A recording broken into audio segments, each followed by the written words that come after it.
A Sinclair C5 Stripdown, December 2010. First thing I do is disconnect the battery and take it out of the C5. Then if you've got a bench, lift it up on top of the bench. Make life a lot easier. Just looking around the C5 at the moment, checking the condition of it. It's in good nick. Right, the first thing I do is disconnect the boot, making sure the clips are off first on either side of the wheel arches. Once that's off, you can check inside the C5 underneath it. You can check the motor, the wiring, the control box, the chain. You can check everything. You can also check part of the chassis to see what condition it's in. Have a good look round.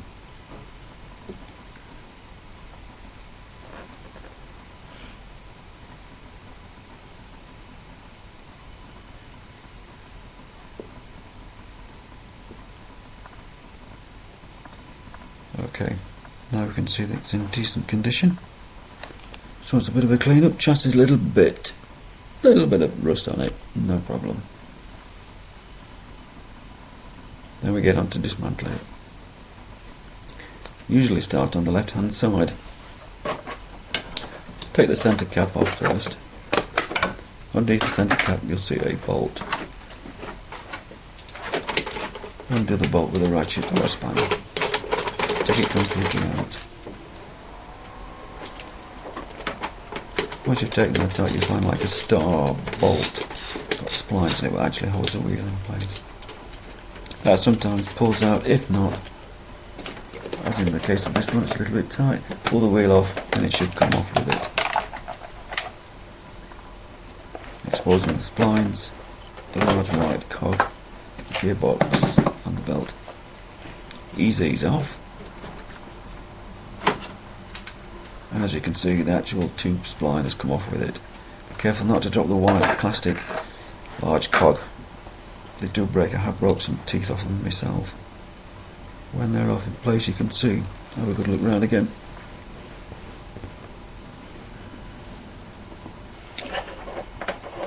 Right, go on to the other side, the right hand side, take the centre cone off. And you'll find there's a bolt here as well. That's actually a nut, sorry. Undo the nut completely.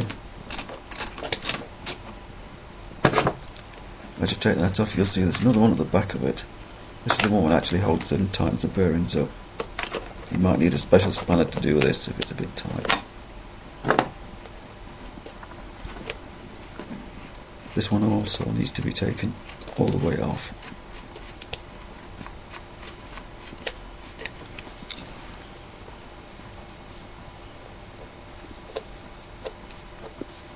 Right, once that's off, you can ease the wheel towards you, taking care not to lose the bearings. There's bearings on either side of the wheel, what fit inside the cup. The cups are loose as well, they can come off. Once you've taken them off and put them in safe somewhere, you can take the actual wheel cover off. When that's off, you can have a good look around the brake shoes as well, make sure there's no damage on the brake shoes. The next thing is we need to take the motor off, but before we can do that we need to get inside the control box to disconnect the wires, the black and red one. As you can probably see, there's only two nuts, two screws actually in this cover plate on the control box. The reason being I've taken them off just to quick neat up a bit. Like most of the nuts and bolts on the C5, on this particular one I've loosened them so I don't have any trouble slacking them off whilst we're filming.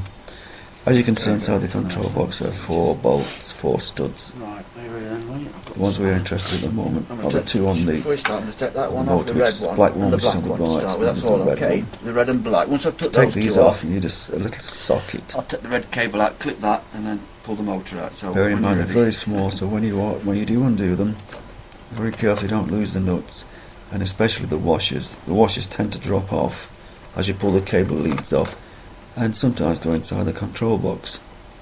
If they do, and you can't shake them out, unfortunately, you'll have to get inside the control box and get them out. If you don't get them out, there's a chance you could short circuit the control box completely. As it so happens in this case, they came off okay, no problem. Right, those two are off, the red and black ones. Which one's off? Which are the ones for the motor? Using a pair of pliers, ease them off. Right there off. Feed them through underneath the chain and follow them through, clipping the tie wraps. Be careful not to cut any cables. There's a few thin cables in there as well, or cable wires. Once that's done, you just take the heat sensors off the motor, one at the bottom and one in the centre. Just prise it off, it comes off okay. As you can see, the motor's a bit loose here. The reason being I've loosened quite a few nuts and bolts just to make it easy. Right, that's both of them off. Now we can ease the motor out. But before that we need to obviously undo the bolt a little bit. Right, that's undone. Slide the motor out. Put it down on the bench somewhere. Be careful not to drop it, as you could smash the gearbox or the brushes. Right, once that's off, have a good look round. You can see there's three, well, you can't actually see there's bolts underneath holding the frame up and holding the axle onto the frame. These need to come off next.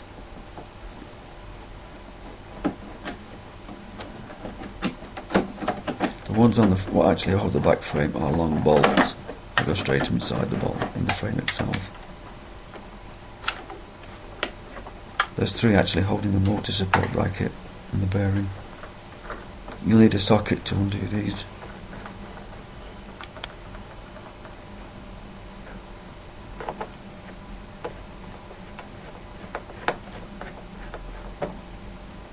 Okay, that's done. Two off now. There's one at the back. Just showing you where it is, a little shot there. Then we've got to do the other side. Same again. Undo. There's two bolts this time. What I'm undoing at the moment is what actually holds the bracket for the brake cable. That comes off as the bolt comes out. Right, the next thing is the back reflector, back light. You need to take this off. Two screws at the top. Once you've taken the screws off, ease the reflector up. Once it's eased up, it'll come off. Right. Undo the light plug, the back light off, out of the way. Put that out of the way, don't break it. Then you'll see there's two screws. Will actually hold the body to the back frame. Undo these two Phillips screws. And be careful with these. Keep these.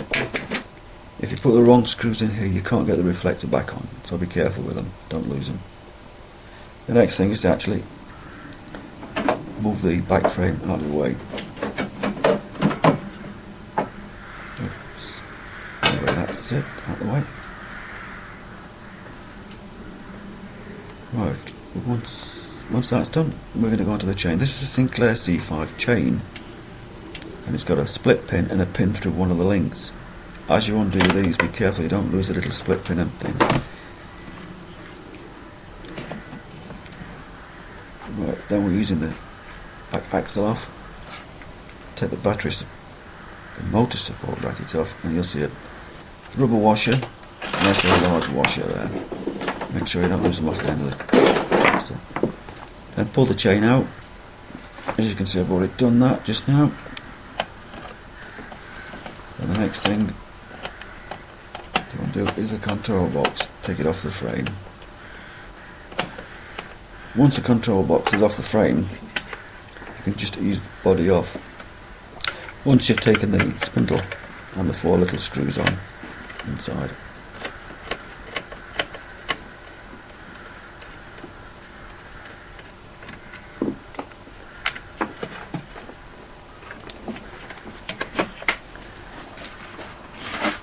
Right, the next thing is the handlebar. Take the foam rubber off the top. Underneath the handle grips, you'll see a little nut and bolt, and actually holds the handbrakes on to the steering bar. Undo these. Only one nut on each. Once they've been taken off, that's one on the right side. Now the left one. Right, once you've taken those off, there's a centre bolt that actually holds the whole steering bar in.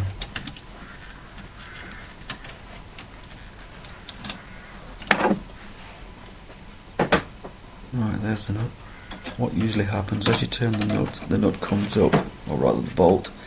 As it comes up, tap it down with a hammer, and what it does, it knocks the cone off the bottom and knocks it through. Right, once you've done that, pull it out of the way, undo the two clips what hold the electric switch on and off, two wires, and take those off, and ease the bar up. This one's coming up pretty easy, they're not all like that, and majority of them are tight, you've got to be knocked tight, but this is a good one. Well, the next thing is undo the two plates at the side on the right hand side, the inspection plates for the pedals. Right. The next thing to do is to put the extractor on, the crank extractor tool. First thing you do is couple it on, put it on, undo the nut, take the nut off. Once the nut's out of the way, turn the extractor tool the opposite way around, tighten it up,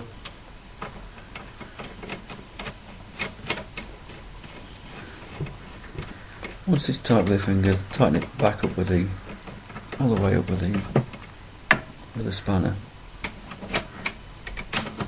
So again, this is loose, it's all bit of being pre-loosed, so I know it's going to come off quite easy, but they're not all that easy. Right, we're going to do the same on the other side. Take the nut off first.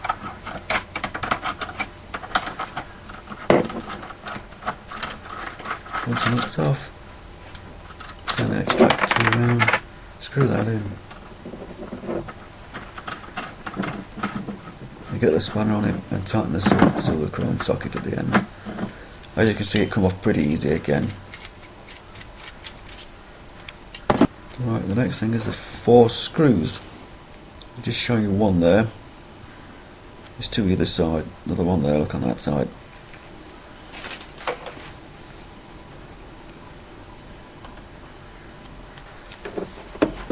Right, once you've taken those 4 out, I've taken them out now, but in actual fact you could actually take them out when you've taken the pedal crank out. Anyway, back to the pedal crank. There's a left hand thread, so to get it off you have to knock it clockwise. Just tap it with a screwdriver first. Once it's gone round, turn it round with your fingers,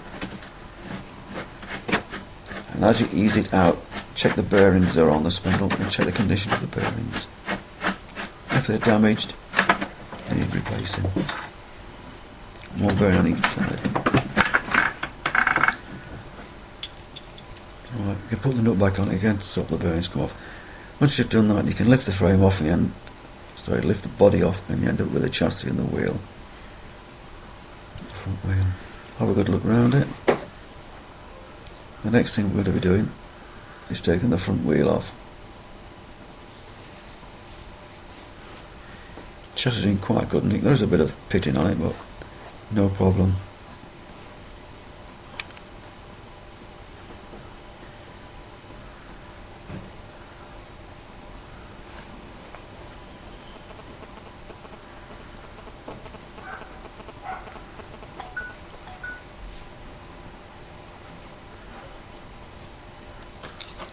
Okay, front wheel coming off.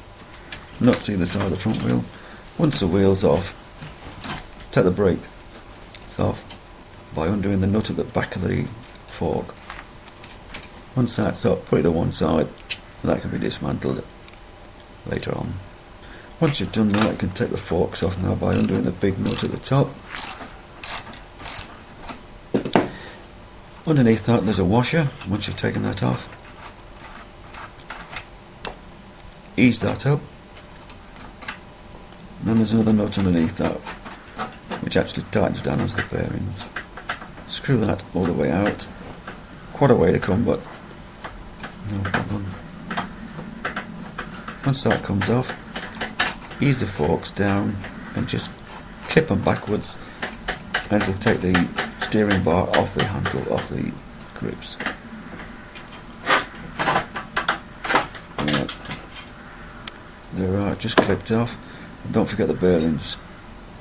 Check the condition of the bearings. If they need replacing, when you put it back, replace them. Same again to the back. This is the handlebar bearing end. Same again, big nut. Undo the nut. Washer, either 1 or 2. Ease them up.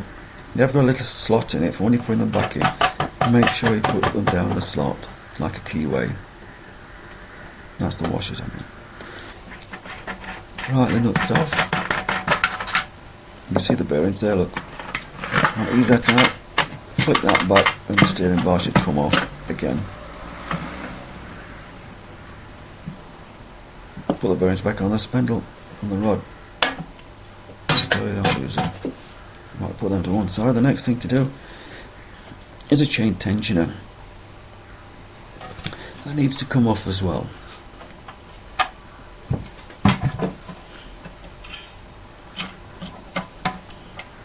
Right, we need to get the chain off. Sorry, the spring off it. Just bend it back with a pair of pliers.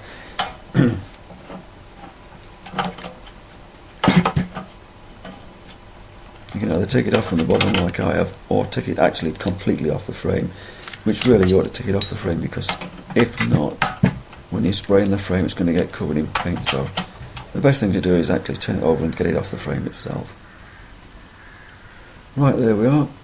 There's all the parts. Job finished. Approximately 3/4 of an hour.